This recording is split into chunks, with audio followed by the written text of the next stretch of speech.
ಎಲ್ಲರಿಗೂ ನಮಸ್ಕಾರ. Welcome back to educate Kannada YouTube channel. ವಿದ್ಯಾರ್ಥಿಗಳು ಯಾರೆಲ್ಲ ದ್ವಿತೀಯ PUC ಅಂದರೆ ಸೆಕೆಂಡ್ PUCಯನ್ನು ಓದ್ತಾ ಇದ್ದೀರಾ, ನಿಮಗೆ ನಿಮ್ಮ ಎಕ್ಸಾಮಿನೇಷನ್ 2026 ಸೆಕೆಂಡ್ PUC ಎಕ್ಸಾಮಿನೇಷನ್ದು ಎರಡು ಅಂದರೆ ಫಸ್ಟ್ನೇ ಎಕ್ಸಾಮಿನೇಷನ್ ಏನಿರುತ್ತೆ ಅದರಲ್ಲಿ ಯಾರೆಲ್ಲ ಪಾಸ್ ಆಗಿರಲ್ಲ ಮತ್ತೆ ಅಟೆಂಪ್ಟ್ ಮಾಡಬೇಕು ಅಂತ ಹೇಳಿದರೆ ಸೆಕೆಂಡ್ ಎಕ್ಸಾಮಿನೇಷನ್ನ ಮಾಡ್ತಾರೆ. ಆ ಸೆಕೆಂಡ್ ಎಕ್ಸಾಮಿನೇಷನ್ದು ಟೆಂಟೇಟಿವ್ ಟೈಮ್ ಟೇಬಲನ್ನು ಕೊಟ್ಟಿದ್ದಾರೆ. ಸೊ ಇಲ್ಲಿವರೆಗೆ ಈ ಟೈಮ್ ಟೇಬಲ್ ಏನು ಅಂತ ಫಿಕ್ಸ್ ಆಗಿರುತ್ತೆ, ಅಂದರೆ ಅಫಿಷಿಯಲಿ ಫೈನಲ್ ಟೈಮ್ ಟೇಬಲನ್ನು ಅವರು ಮತ್ತೆ ರಿಲೀಸ್ ಮಾಡ್ತಾರೆ. ಕೆಲವೊಂದಷ್ಟು ಚೇಂಜ್ ಆಗ್ಬೋದು ಇದರಿಂದನೇ, ಇಲ್ಲ ಕೆಲವೊಂದಷ್ಟು ಸಬ್ಜೆಕ್ಟ್ಗಳು ಸೇಮ್ ಯಾವ ದಿನ ಇರುತ್ತೆ ಆ ದಿನನೇ ಇರ್ಬೋದು.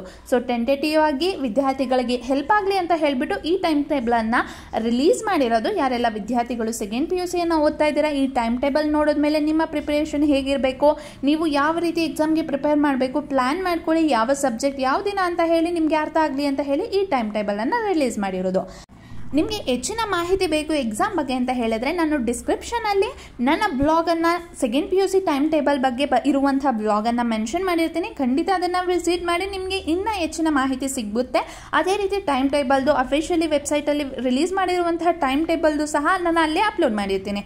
ಸೊ ಬನ್ನಿ ಇನ್ಯಾಕೆ ತಡ, ಮತ್ತೆ ವಿಡಿಯೋನ ಸ್ಟಾರ್ಟ್ ಮಾಡೋಣ. ಯಾವ ದಿನ ಯಾವ ಎಕ್ಸಾಮ್ ಇದೆ, ಎಕ್ಸಾಮಿನೇಷನ್ ಟುಮ್ದು ಟೈಮ್ ಟೇಬಲನ್ನು ನೋಡ್ಕೊಂಡು ಬರೋಣ. ಇವಾಗ ಫಸ್ಟ್ನೇ ದಿನ 25ನೇ ತಾರೀಕು ಏಪ್ರಿಲ್ ಶನಿವಾರ ಕನ್ನಡ ಮತ್ತು ಅರಾಬಿಕ್ ಇರುತ್ತೆ. 3 hours 80 marks ಇರುತ್ತೆ. 26 ಸಂಡೇ ಆಗಿರೋದ್ರಿಂದ ಅಗೇನ್ ಹಾಲಿಡೇ. 27 ಮಂಡೇ. ಇವಾಗ ಆಪ್ಷನಲ್ ಕನ್ನಡ ಇರುತ್ತೆ, ಲಾಜಿಕ್, ಅಕೌಂಟೆನ್ಸಿ ಮತ್ತು ಬಯೋಲಜಿ ಇರುತ್ತೆ. ಇನ್ನು ಇದನ್ನೇ ಕನ್ನಡದಲ್ಲಿ ಹೇಳಬೇಕು ಅಂತ ಹೇಳಿದರೆ ಐಚ್ಛಿಕ ಕನ್ನಡ, ತರ್ಕಶಾಸ್ತ್ರ, ಲೆಕ್ಕಶಾಸ್ತ್ರ ಮತ್ತು ಜೀವಶಾಸ್ತ್ರ ಸಬ್ಜೆಕ್ಟ್ ಇರುತ್ತೆ.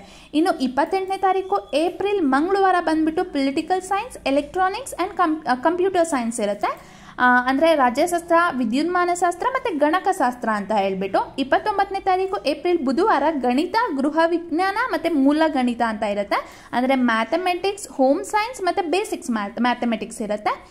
30ನೇ ತಾರೀಕು ಗುರುವಾರ ಎಕನಾಮಿಕ್ಸ್ ಇರುತ್ತೆ. ಎಕನಾಮಿಕ್ಸ್ ಅಂತ ಹೇಳಿದ್ರೆ ಅರ್ಥಶಾಸ್ತ್ರ. ಓಕೆ, ಮತ್ತು ಶನಿವಾರ 1ನೇ ತಾರೀಕು ಯಾವುದೇ ರೀತಿ ಎಕ್ಸಾಮ್ ಇಲ್ಲ, ರಜಾ ಅಂತ ಇದೆ, ಒಂದಿನ ಗ್ಯಾಪ್ ಸಿಗ್ತಾ ಇದೆ. 2ನೇ ತಾರೀಕು ಬಂದುಬಿಟ್ಟು ಇತಿಹಾಸ ಮತ್ತು ರಸಾಯನ ಶಾಸ್ತ್ರ ಇರುತ್ತೆ, ಅಂದರೆ ಹಿಸ್ಟ್ರಿ ಮತ್ತು ಕೆಮಿಸ್ಟ್ರಿ ಇರುತ್ತೆ. 3ನೇ ತಾರೀಕು ಹಾಲಿಡೇ ಇರುತ್ತೆ, ಸಂಡೇ ಎಗೇನ್.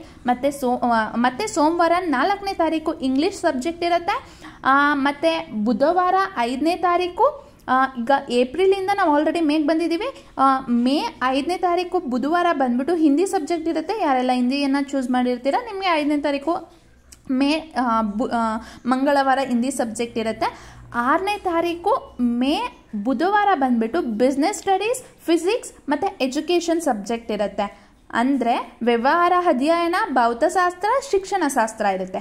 7ನೇ ತಾರೀಕು ಗುರುವಾರ ಸಮಾಜಶಾಸ್ತ್ರ ಮತ್ತು ಸಂಖ್ಯಾಶಾಸ್ತ್ರ ಇರುತ್ತೆ, ಸೋಷಿಯಾಲಜಿ ಮತ್ತು ಸ್ಟ್ಯಾಟಿಸ್ಟಿಕ್.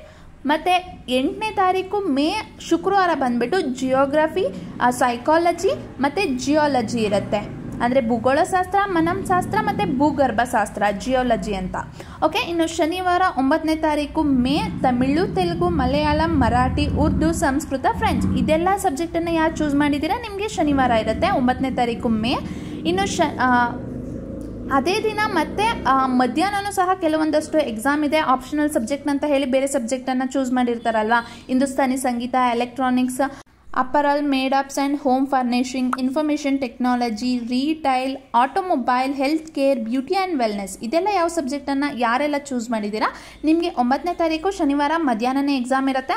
ಅದು ಜಸ್ಟ್ 2.5 hours ಇರುತ್ತೆ, 60 marksಗೆ ಇರುತ್ತೆ. ಸೊ ವಿದ್ಯಾರ್ಥಿಗಳಿಗೆ ಸಪ್ಲಿಮೆಂಟರಿ ಎಕ್ಸಾಮ್ ಅಂದರೆ ಎಕ್ಸಾಮ್ 2 ಯಾವಾಗ ಇರುತ್ತೆ, ಟೈಮ್ ಟೇಬಲ್ಲು ಯಾವ ದಿನ ಯಾವ ಸಬ್ಜೆಕ್ಟ್ ಇರುತ್ತೆ ಅಂತ ಹೇಳಿ ಐ ಹೋಪ್ ನಿಮಗೆ ಈ ವಿಡಿಯೋ ನೋಡೋದ್ರ ಮೂಲಕ ನಿಮಗೆ ಗೊತ್ತಾಗಿರುತ್ತೆ, ಸ್ವಲ್ಪ ಐಡಿಯಾ ಬಂದಿರುತ್ತೆ ಅಂತ ಹೇಳ್ತಾ ನಿಮಗೆ ಸೆಕೆಂಡ್ PUC ಎಕ್ಸಾಮ್ಗೆ ಚೆನ್ನಾಗಿ ಪ್ರಿಪೇರ್ ಆಗಿ ಚೆನ್ನಾಗಿ ಪ್ಲಾನ್ ಮಾಡಿ ಅಂತ ಹೇಳ್ತಾ ಈ ವಿಡಿಯೋನ ಇಲ್ಲಿಗೆ ಮುಗಿಸ್ತಾ ಇದ್ದೀನಿ. ನಿಮಗೆ ಈ ವಿಡಿಯೋ ಇಷ್ಟ ಆಗಿದ್ರೆ ಲೈಕ್ ಮಾಡಿ, ಹಾಗೆ ನಿಮ್ಮ ಫ್ರೆಂಡ್ಸ್ ಮತ್ತು ಫ್ಯಾಮಿಲಿ ಜೊತೆ ಶೇರ್ ಮಾಡಿ, ಅವ್ರಿಗೂ ಸಹ ಎಕ್ಸಾಮ್ದು ಡೀಟೇಲ್ಸ್ ಗೊತ್ತಾಗಲಿ ಅಂತ.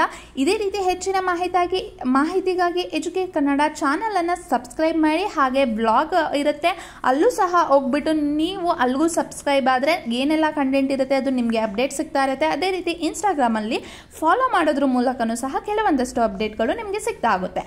ಇದಿಷ್ಟು ಈ ವಿಡಿಯೋದ ಮಾಹಿತಿ. ಮುಂದಿನ ವಿಡಿಯೋದಲ್ಲಿ ಮತ್ತೆ ಸಿಗೋಣ. ಧನ್ಯವಾದಗಳು.